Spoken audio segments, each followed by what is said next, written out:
Are we already filming? We're waiting for our drinks right now. Oh mom, look at that. I got a dirty chai. All right, cheers. Oh, this is just adorable. Okay.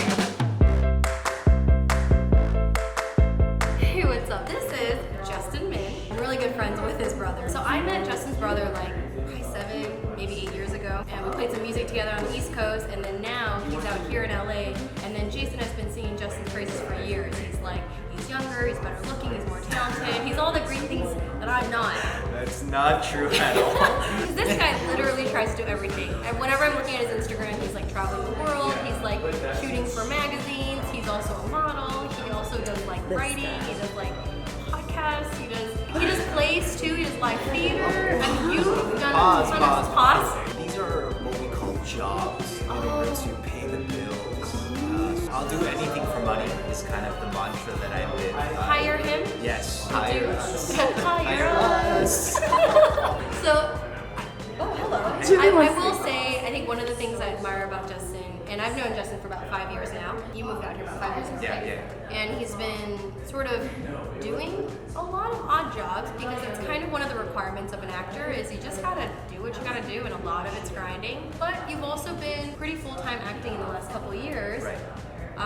Has some really good opportunities. We both worked on a couple of TV shows, and you've done some other guest star spots, and so I think that's really good. But at the same time, you're still doing a billion other things. I think all sorts of creativity and creative outlets kind of channel into each other. So I don't consider the other things that I do as like things that detract from my acting career. I actually think that it helps supplement it. And I'm sure you feel the same way about your blog and YouTube and videos and things like that. Right? Yeah, totally. I feel like we're not always working on projects that are our ideal acting-wise, just because a lot of times we're auditioning for other people's projects, or we're just trying to get a job, and we're just trying to work. So I think ultimately as an artist, you need things to sort of inspire you and motivate you and get you excited. And so, yeah, I think sometimes doing my own thing on YouTube, or even making music, or recording covers, or writing helps excite me. And taking pictures of Chewy. That's sort of like my part-time job is I take photos of Queen Chewy. She's like, yes.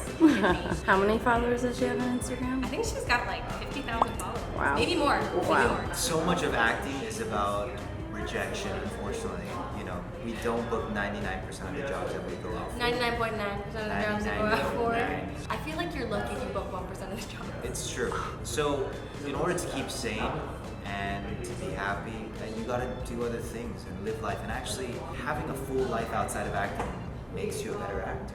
Oh, totally. I feel like you have to be able to experience things in life to be able to tell other people's stories, or to be able to walk in somebody else's shoes. And if you're not living life, I feel like it's really hard to do that. Anyways, how was your audition? My audition was great, thanks to Arden. She helped coach me on it yesterday night. Did I? She's actually an acting coach now as well. We'll see what happens. Well, I'm glad it went well. It was a lot of fun. I think it's a really good role for you. Yeah, it's a hacker. I read the description. It was like 18-year-old hacker. He's a punk. He's got rough life.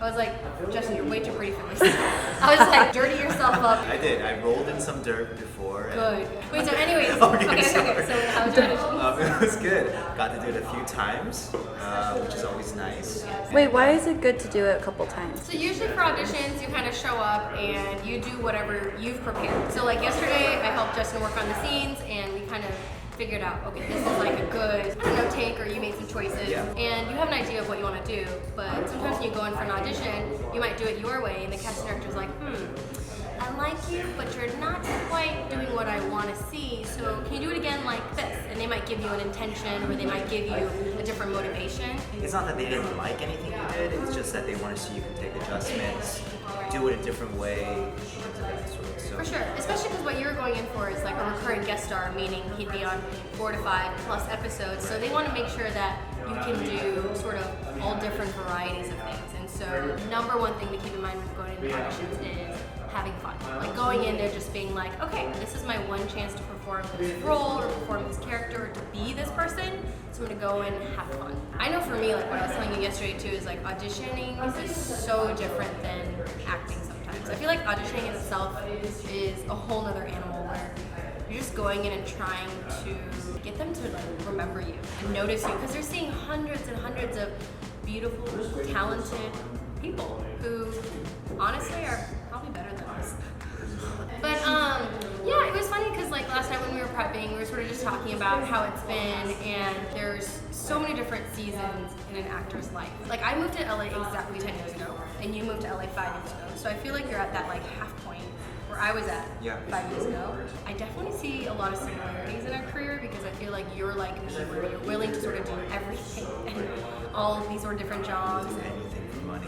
Let me just re-emphasize that one. He'll do anything for money. I will not. You can hire him. I thought I saw you on Craigslist. Yeah, that was you. was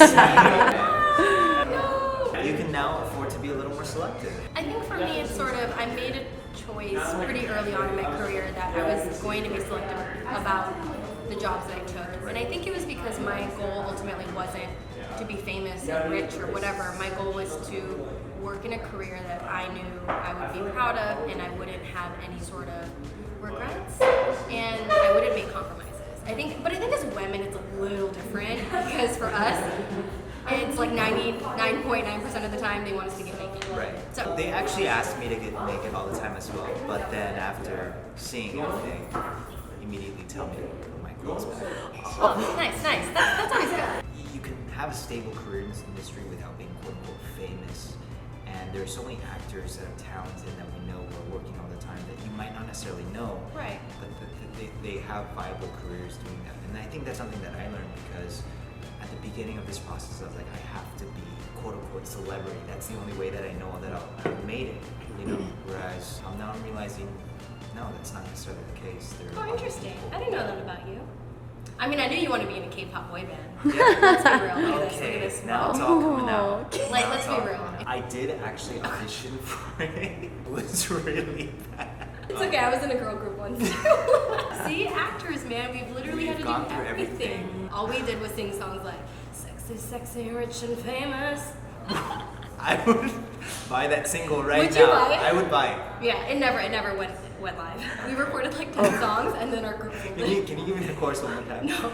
Sexy, sexy, rich and famous. Okay. Pop group that I auditioned for, like everyone there was 13. But you Oh, know, that's the other thing you know, too. Yeah, Asians everybody was like age 18. well. Yeah, he's actually 45, guys. Yeah. He looks really good for 45. Yeah. Really Use good. moisturizer every night. The Asians, we don't age. Yep.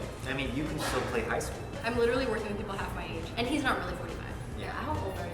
An actor never tells his age. And I'm 32. The whole internet knows. They always go Arden choke 32. I'm like, why? Every article is like, oh, 30-year-old Arden. And it's like, why do they gotta remind them? Why can't they just say Arden, actress? Like, why do they have to say my age? I mean, I'm not gonna lie about it. Yeah. Honestly, age doesn't matter. It really doesn't. And I think that age shaming is just whack. I hate it so much because I feel like you should be able to do whatever you want and what you love at any age, anytime. Like, if at 40-year-old I decide, hey, I want to quit acting and I want to do something else, I should be able to. Yeah. Actually, I feel like there's a great market for older Asian actors. No, there is. There's Yeah. never enough people to play like mom Our and parents, dad. yeah, parents. that's true. It's just because I feel like for Asian Americans and just Asians in general, it was sort of taboo 30 years ago. It was just not something people were excited to do or thought was possible. Right. Actually, fun fact, Arden's 10 year in LA was just a couple of days ago. And then Justin, I think I heard you guys mention that he's very similar in like the timeline of where you guys are going. He's in his 5th year. So what would 10-year Arden tell 5th year Justin about starting off as an actor in the city of dreams? Good question. Okay, so 10-year Arden would tell 5-year Justin. If it hasn't happened, no, Give not up get out. and get out. That's what I tell myself every other day. Honestly, I think on a good day, I would say you're probably going to want to quit every other day, but keep going. And definitely don't give up. On a bad day, I would say get out of here. I think honestly, one of the things that I'm still learning right now is really learning to take it day by day and not have expectations. Also not compare your career and your journey with any other actor. I can't tell you how many friends of mine that are actors who have incredibly successful, consistent careers, but their journey has been so different. Like, I have a friend who moved out to LA and their first pilot season booked a show that ended up shooting 8 or 7 seasons and is like an incredible star now. And it just worked out for him. That's how life is, you know? For me, I went through like 6 or 7 pilot seasons, didn't book anything. Like, sometimes people start questioning like, maybe I'm not good, maybe I should quit. But I know you are good and you definitely shouldn't quit. It's just gonna be a matter of time, and when you get that right role and the right opportunity that really fits, and you book that job, that's yours. And so I would just say 100% don't give up. And don't when I say you're good, because I know you gotta believe it. Yeah. And that's the thing. You really have to believe that it's intentional that you're here. Every single day, you're gonna have rejection, you're gonna have negativity, and there's going to be doubt. And unless you really believe in yourself, you're just not gonna make it. I hate to repeat a lot of what you said, but yeah, that it is really a process. Particularly the first few years, I feel like you're planting seeds when you're building relationships with casting directors or with the agents and managers, and you won't see the fruits of that until many years down the line. I mean, we talked about this yesterday. Last night, yeah. The audition that I went in for today was because this producer for this small film that I went in for years ago remembered me and was meeting with one of the heads of casting and threw my name in the hat. So that's really how I got the audition. So yeah, it's tough, but to stick with it and to know that if you do good work and you work hard, that somewhere down the line you'll see that. And that's how you got a lot of your own work as well. Yeah, me too. I think for me, it's funny because I feel like I'm auditioning for stuff that I know I'm not right for all the time. But I just go in, I have fun, I do the best work that I can possibly do. And a lot of times, those casting directors will remember me for future projects and say, hey, we liked Arden, she wasn't right for Project A, but I think she's good for Project F, and they'll hire me for something different. So it's always really nice when that happens, and people remember you because ultimately, you're not always right for every project. Right. And so I think definitely being, I guess, resilient in that sense. And realizing that you aren't right for every project, and that's okay. Right, and there so you are can't gonna- get disappointed about Yeah, that. yeah, but there are going to be roles that are perfect for you, and no one else can play them except you. So those are the things that we wait for, and casting directors want for you because they like your work and they want to find that right fit. Looking back at your first year, first 2 years, what's so different and what's exactly the same? Looking back, I would definitely say that my energy going into audition rooms is totally different. I feel like the first almost 6-7 years I walked in with so much fear, so much anxiety. Like I always thought I have to be perfect. I can't mess up. I can't screw up. This is my only chance. And I think there's just so much desperation and fear. And then now I'm just going in, it's just hey, I'm doing fine. Thanks for seeing me again. Thanks for letting me come here and audition and try. I'm just happy. I feel like now it's I don't care if I don't book it because then it just meant it wasn't mine. And I feel like I'm over that fear of I really need to get this kind of anxiety, I guess, because also I've auditioned so many times, and that was the only way to be sane through it is learning to just let it go.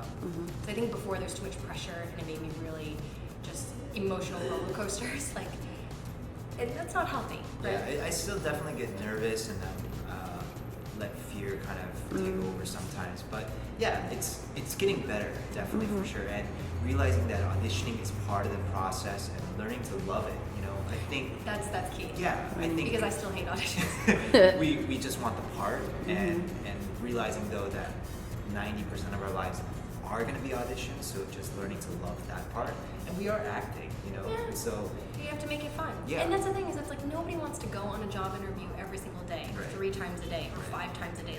When we book a job, when it ends, we have to do the whole process again. And it just happens over and over, and it never really ends unless you're in that top 0.01 percentile where you're a mega star and you just get offers left and right. When people say hey, I want to be an actor, what are the very first few steps?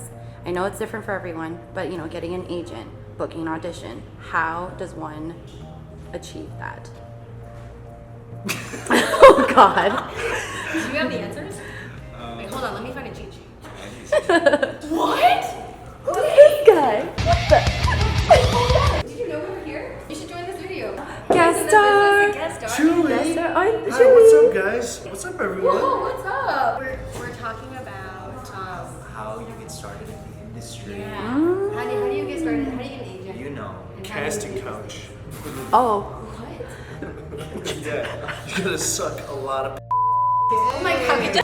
I'm saying, honestly, I come in from a production background, so I have no idea what it's like to get started as an actor, to be honest. Oh, whatever, So- but you know, all your friends I mean, are actors. Don't yeah, act but, like you don't know. yeah, but I'm only friends with them because they're famous. so conditional. No, okay. FYI, Andy is a producer / writer. Well, Andy, so as a producer, tell us what you think it takes to be an actor. Oh. Wait, am I being for real? I think it depends.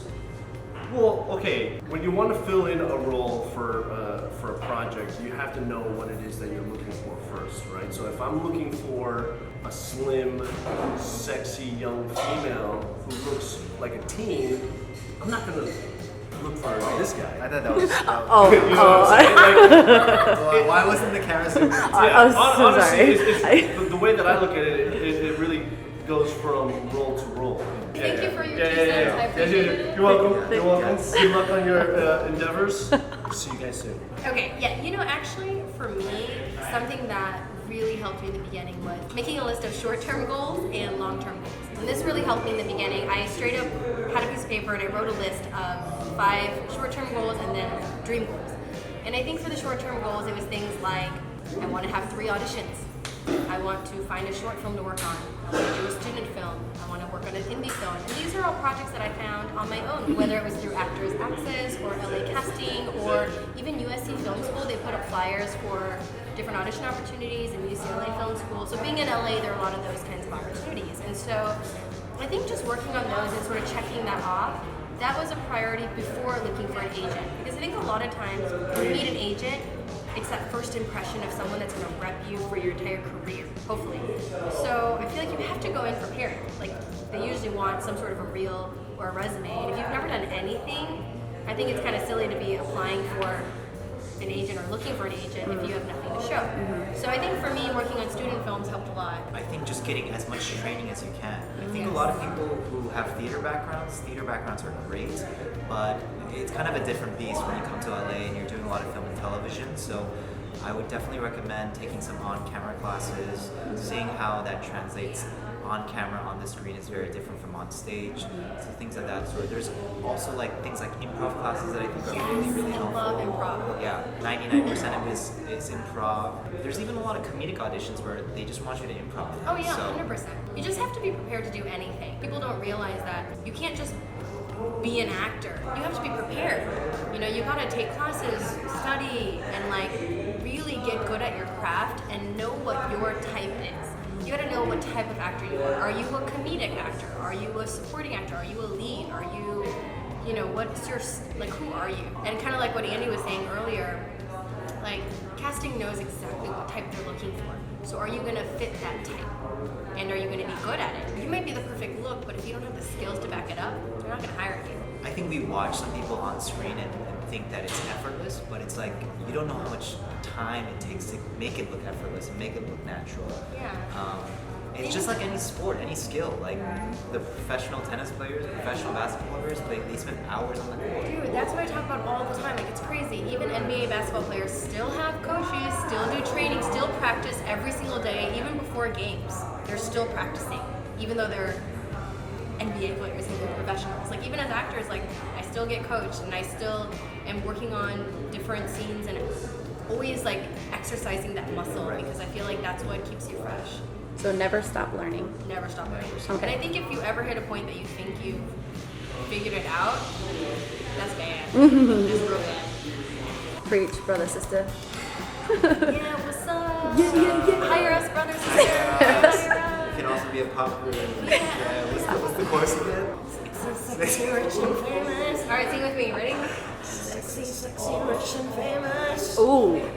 Oh, I love it. Submitting tonight. Okay, so this is like a 1 hour long video, so I think we should probably wrap this up. Thank you so much. Thank you for having me, Arden. Let us know if you guys enjoyed this and if there's other questions. I would love to do this again, and I have so many actor friends. I'm sure we would all love to share how much fun this industry, struggling life, I sense a little sarcasm in etc., there. etc. It's like the truth of Hollywood. That should be the title of this series. Dude, yeah. It is so much fun. All right, bye. Bye. For real, bye. Okay.